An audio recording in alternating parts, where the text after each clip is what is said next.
things happen in just one day of racing. All over the weekend were many things that dropped.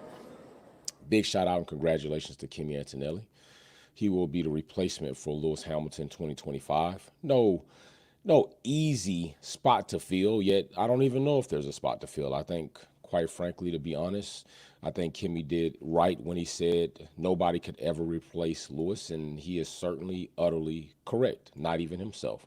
But he can make his own way, and we'll see what happens there. As some of you probably know, K-Mag race ban just blindly, I don't want to say blindly because that would be untruthfully, recklessly ran into Gasly, received penalty for that, and now Haas will have themselves a fresh driver who has been here before in a Ferrari seat to come back for with a Ferrari customer, Haas, and race for the, I don't know, at least in the absence of K-Mag. But what is probably could be even more exciting, the replacement of K-Mag. Depends, right, on how Ali does. And now we see Ferrari, while we're on Ferrari winning a race. Charles Leclerc, Ferrari winning a race. Sainz a bit compromised, falling down to fourth after Oscar Piastri and Orlando, the Papaya team, run him down. Of course, his tires were compromised, but it happens. So like I say plenty of times before, this is not only a holiday, not only is this a holiday, but this is also an episode where you talk more than I talk. Okay, this is for you more than it is for me. I will do my own separate live events, giving my ideas, my perspectives, my opinions on a lot of things that are taking place in Formula One this weekend. Things that are to come as we're going to Baku, the key circuit, which is one of my favorites. I'm thinking about getting Baku actually up on the wall. Baku is actually one of my favorite circuits. I believe turn 14, 15, 16, going through the castle section. And it just has character to me. I like it. It's a good mixture of a circuit. I just enjoy it. So I'm thinking about getting that up on the wall. Big shout out to Mary Beanie checking out first in the live chat. I see Mary Beanie. Second in the live chat will be Racer X210. And third to complete the podium is Dewey. Dave Quattro, how you doing there, big brother? I see you up there in the live chat as well. Know you're working hard. Also, don't forget, we do have another Lewis Hamilton slab that is going to be going out to somebody. So like I said, this is more about you. Okay, I will be on here very short and sweet if nobody comes on for one of these topics. And what I will do is I will launch my own live events to just give my opinion undisturbed. But right now, the light is on, the doors are open, the floor is open, and the mic is ready for anybody that wants to call in. Now, how you call in the live chat, there is a link pinned already for you to come into the studio audience. While in that studio audience, you can go ahead and do a call in, and you can let me know and let the rest of the world know how you feel about what has happened on any of the topics that we are going to talk about. First topic up is Ferrari. Are you buying the Ferrari stock? Are you buying? Are you selling? Are you holding? Seems a lot of people now have rejuvenated themselves in the Ferrari hopes, especially for next season as Lewis Hamilton is coming in. When just a few days ago, we can even say before the end of the race, a lot of people were kind of a little bit questionable on what they thought about Ferrari going into next season. You have to excuse me. I've been talking a lot all week. Voice is a little hoarse. So I would like to know what you all think about Ferrari. What are you in on the Ferrari? Are you out on Ferrari? Do you think Ferrari have showed you something that will last the remainder of the season? Or is it quite possible this is just an admiration of just a circuit, home GP, and the benefits of when a team makes mistakes on priorities, on strategy, and they just kind of fumble the ball, and Ferrari were there to pick up the pieces, which does happen in racing. So I'm not faulting Ferrari. I'm not taking anything away from Ferrari. Ferrari did things right. McLaren did things wrong, and this is the outcome that we have. But I still want to know, do you believe in Ferrari? Do you believe in Ferrari? If you don't, we're going to go right past Ferrari. We're going to go right to McLaren. Nobody's called in. We're going right to McLaren. How about McLaren? I see that we do have somebody in the chat. I agree with your post-race, so evidently somebody agrees with what I had to say about that. I want to know, Ray, you got the ability to call in and talk live, sir. Click that link, call in, talk live, go in the description, click the link, call in, talk live. But I will give my small synopsis because I already did a live on McLaren, so I'll talk a little bit to this. I do think McLaren are in a situation where priority for Lando should be priority. I think right now they are 8 points outside of having the Constructors' Championship lead in front of Red Bull. Right now they're still second. 8 points more, or more than 8 points. They'll go ahead and take that, and I do believe that's going to be something that's going to be quite obtainable, given the way Lando and Oscar finished their races and given the gap between Max Verstappen and Sergio Perez and how they finished their races. Accumulative points do not outweigh McLaren. I think that is going to continue unless a massive turnaround happens for not only Max Verstappen, but it would need to happen also for Sergio Perez. Sergio Perez would actually have to become a driver that is responsible and accountable for his race finishes. He would have to come into a position that would allow Red Bull to accumulatively, as a team, score enough points to stay out in front of McLaren. And I don't know if you've realized, or maybe you've checked out, because now a lot of people have checked in back into Formula One, where so many people checked out. They were totally, some people were turned off due to the Red Bull dominance. Not me. I don't tune out because one team becomes more dominant than the other. But I will say this. I can understand why some people did tune out. I don't think it was just the sheer dominance of Red Bull. I think it was how they became dominant as Red Bull. And they became dominant in a very cheat, suspect type fashion. Not to take anything away from Max Verstappen, and I'm not trying to rhyme when I put those things together. Max Verstappen, a phenomenal driver, but he's not a GOAT driver. He's not a great driver. I think this has been more the car than it has been Max Verstappen. So when it comes to these situations, does McLaren need to prioritize Lando, since he's 60 shy points out from accomplishing the biggest overtaking point swing in Formula One history, I believe? Don't hold me to that, but I think it's somewhere around there. It's probably going to be in the top two, top three. Do McLaren need to now get behind and say, hey, Oscar, it's Lando's time. We need you to support, unless there's no way Lando can do it. You know, the Red Bull way. The Red Bull way is Sergio Perez is a strong number two, and that's all he's going to be. The Red Bull way is we have our clear-cut guy, and you're not it. The Red Bull way is we don't care how good you are right now. You're not the one, and we're going to use you when we need to use you. Does McLaren take that approach? And I said if they take that approach, yes, it is true. They could get Lando in position to win the World Championship as a driver. They also could put themselves in a position to win the World Championship as constructors. But there is a downside. There's a possible downside to that. Possible downside to that is you damage the great goods that you have now obtained and fought so hard for. You fought very hard for Oscar Piastri. It was a damn near child custody dispute with Alpine and McLaren. I mean, it was a litigation, a legal litigation for the situation that took place. Oscar ran away from home, divorced his parents in Alpine, and showed up to McLaren like, I want new parents. Zach Brown fought for it in the Contractual Recognition Board. Zach Brown and McLaren afforded Alpine some monetary value for their losses. And now Oscar Piastri has proven I'm well worth it. And he is. So if you start to dampen, or you start to overshadow somebody that has shown you who he is, Oscar Piastri is a cool and collected guy. He's a guy that doesn't get frazzled much. He's not going to get all into the drama. He's going to say how he feels, just like I was rolling, absolutely rolling, when Oscar Piastri said Lance Stroll is out here driving like it's his first go-karting race. That was absolutely funny. And he said it so calmly. And that's who Oscar Piastri is. And if you push Oscar the wrong way, he'll leave you hanging. Rightfully so. Rightfully so. This is the same guy in the cool-down room where Lando's being an ass and Max is being an ass and Lewis Hamilton comes in. This is the same guy that's talking to Lewis Hamilton like, hey, I don't care what these guys think. I know you're the GOAT. I know you're great. I don't have a problem with Lewis Hamilton. You guys got a problem with Lewis Hamilton.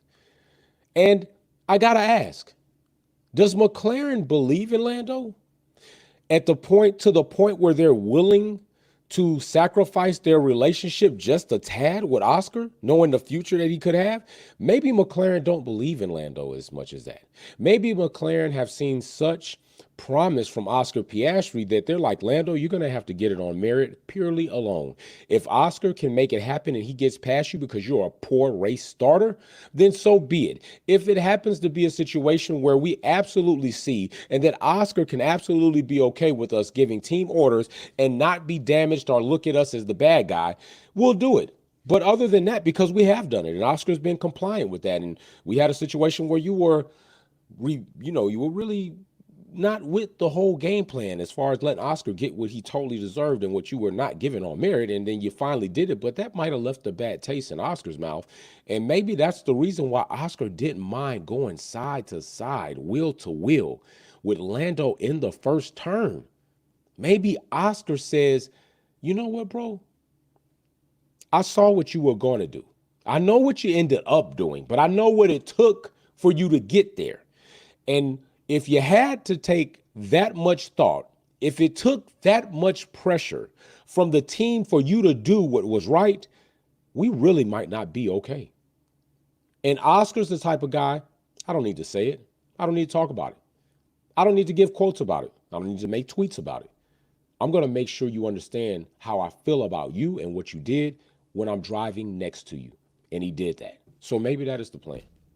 So if nobody wants to talk about McLaren, nobody's called in just yet, then guess what? We're going to move on to the next topic. We're going to move on to the topic of, is Red Bull's dominance over? Max Verstappen finished behind Lewis Hamilton, so did Russell, in 6th place. That's one spot up from when he started the race.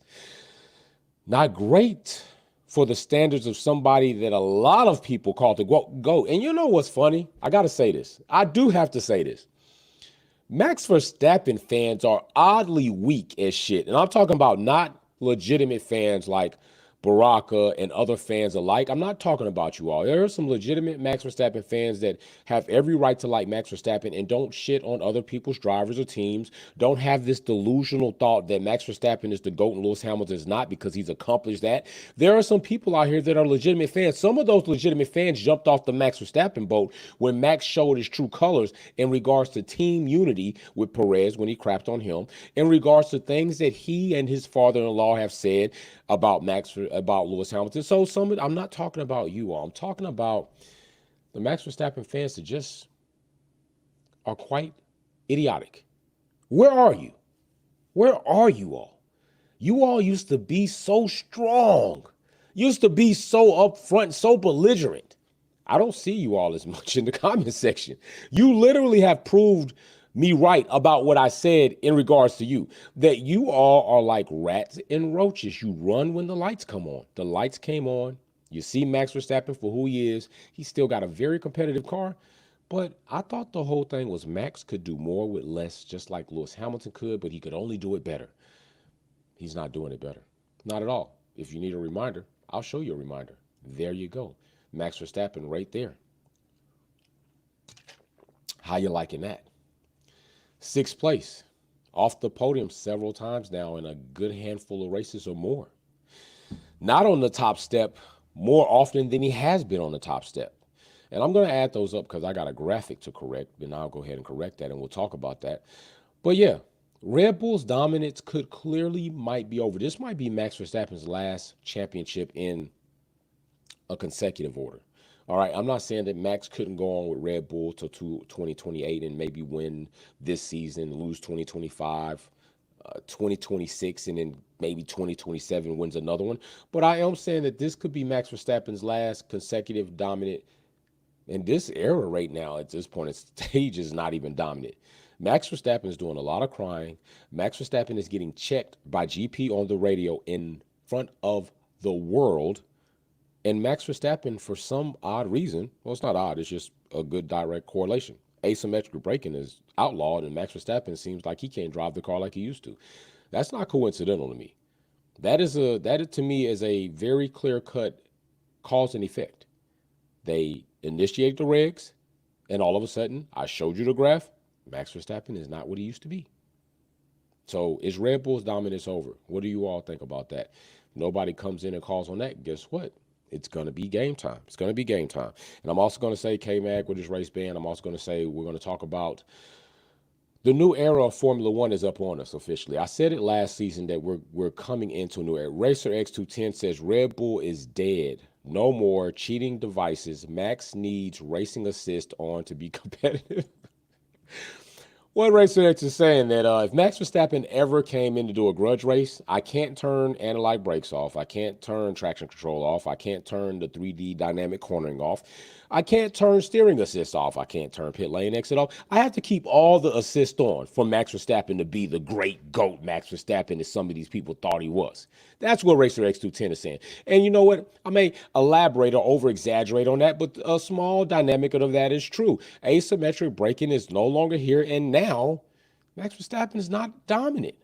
He's having to race. We already know Max Verstappen wheel to wheel was not that great.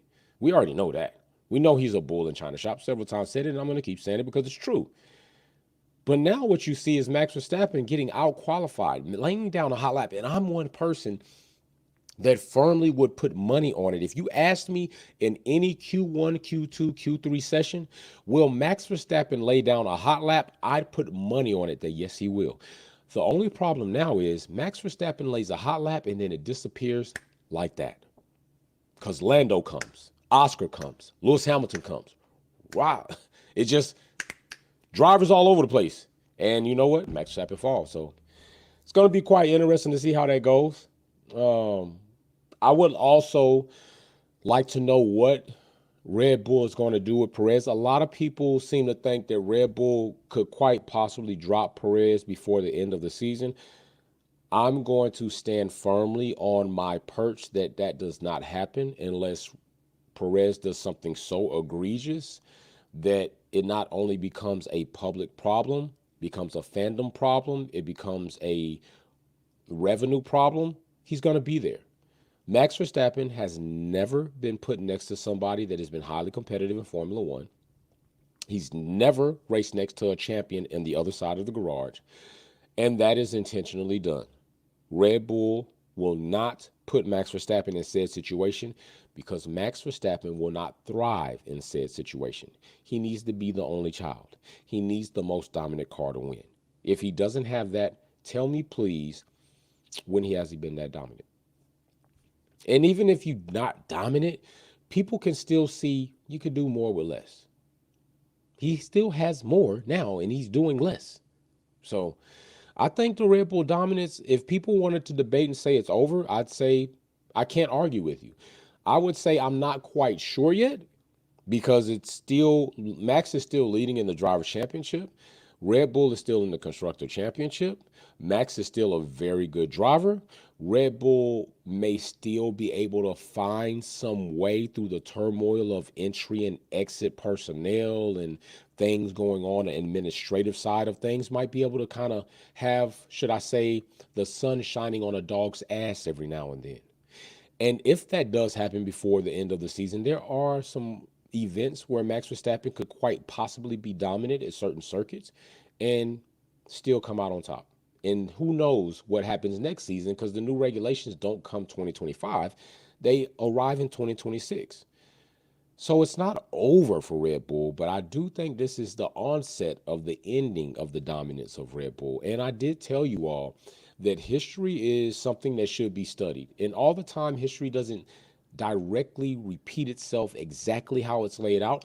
But looking at the history of somebody, looking at the history of a culture, of a group of people, of a society, of a community, can often tell you what they may do in future situations. And I told you all that based on four-time world champion Sebastian Vettel and Red Bull doing it the best then, I would need to see Red Bull do what they have not done before, which is break through four, if I was ever going to think Max Verstappen could even tally up to Lewis Hamilton and Schumacher at 7. And it looks like that's not going to happen. It looks like 4 is going to be their ceiling. They're going to hit their head on 4 and they're going to come right back down to earth. And it's going to be some years before we see from Red Bull ever, if ever, being dominant again. That I told you all, this happens to the best of teams. This happened to Ferrari. It's happening to Mercedes. It happened with Williams. It's going to happen to the best of teams. Teams will not stay dominant forever. Goats do not stay active in the sport forever. At some point in time, the sun raises and it sets. Nighttime comes. It gets cold as shit in the midnight, early hours. The sun begins to come back up. Whenever that may be on your sports longevity, I don't know. But for me, it's 24 hours in a day. For you, may not ever happen again, but at least it happened. So we'll see what happens when it comes to that. Like I said, it is a holiday. I wanted to come on here and still get an F1 minute off in case anybody was willing to drop those plates or stop playing games or watching TV or movies, or you know what, better yet, taking a damn nap. Some people just want to take a nap. Some people say, you know what, it's a holiday. I don't got to go into work. I don't have to deal with this or that. I'm just going to lay down. You know why? Because I do so much during the week. I should just be able to lay down. And you know what I'm going to do? I gave people the opportunity to come talk. Nobody hopped on here. And guess what? I'm not offended by it because guess what? I'm always going to give you all the opportunity to say, hey, let's see if we can hop on a platform and give our opinion. Well, I also told you that it's not about me. This is about you. So what I'm about to do is I'm about to go live on Wolfpack. Naps are good, Racer X210. They are good. I don't get a lot of them, brother. I just took a 15-minute nap, and I swear to you, I thought it was an hour. Bro, I'm not lying. I took a 15-minute nap before we got on here. I've been up since 3:45 this morning. I took a 15-minute nap. It felt like I slept for 2 hours. That's a damn shame, but it also felt good. I know it's supposed to be like a 20-minute power nap. Didn't get quite 20, but 15 minutes, damn, I felt refreshed. So right now what I want to do is I haven't been live on Instagram for Wolfpack in some time. I'm going to go live on there. I had to talk about the car. A lot of people throwing shade, a lot of people throwing hate, a lot of people not. So I'm just going to go in there and kind of go live, let people come in, out of the room, kind of give updates on the build, what's going on. And then after that, I'm just going to chill. I'm going to turn on TV. I'm going to do a couple of social media posts. I'm going to prepare some lives throughout the week that we're going to talk about some topics that I want to talk about. And then I'm going to live life. I'm going to get up in the morning again. I'm going to do it all again, and then I'm going to say who's going to win this Gem Mint 10 slab of Lewis Hamilton being driver of the day at Silverstone. That's what I'm going to do. I will also be able to, Dave Quattro, big shout out to you. I'm waiting on it, man. Don't worry. We'll be here. We'll be here, brother. Yeah, you won't sleep later.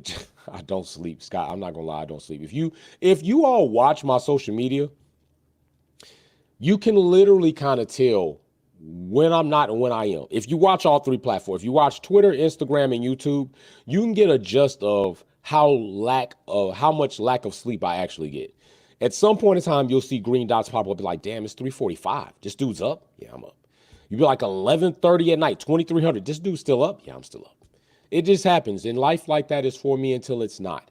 And hopefully things will change for me in the next few months as I deal with certain things and maybe some resolve will come. But I usually don't sleep past 5 a.m. even when I was in my most healthiest state. 5 p.m., 5 a.m., 6 a.m. I just pop tall. But now I'm up 2:30, 3 o'clock in the morning. And I love what I do. I love what I do. Hopefully things are also changing in the talks for the channel. So that is also a good thing. Jay is an acquired taste. But if I'm a taste that if you get me out there in public, people are like, damn, I don't know if I like this guy. I hate this guy. I do love this guy. I hate that guy. Whatever it is, people are going to come. People are going to talk. We will be doing some things like that. So big shout out to you all. With that being said, we are going to go ahead and I want to let you all enjoy your holiday. Be safe. Also, I want you all to know that Max Verstappen is likely going to do a lot more crying before the end of the season, okay? He's likely going to do a lot more crying before the end of the season. You just need to prepare yourself, all right? So with that being said, Jay from Wolfpack, F1 Minute lasted like literally 30 minutes. Nobody came to talk, so I will tell you this. I'm out. Wolfpack out. Peace.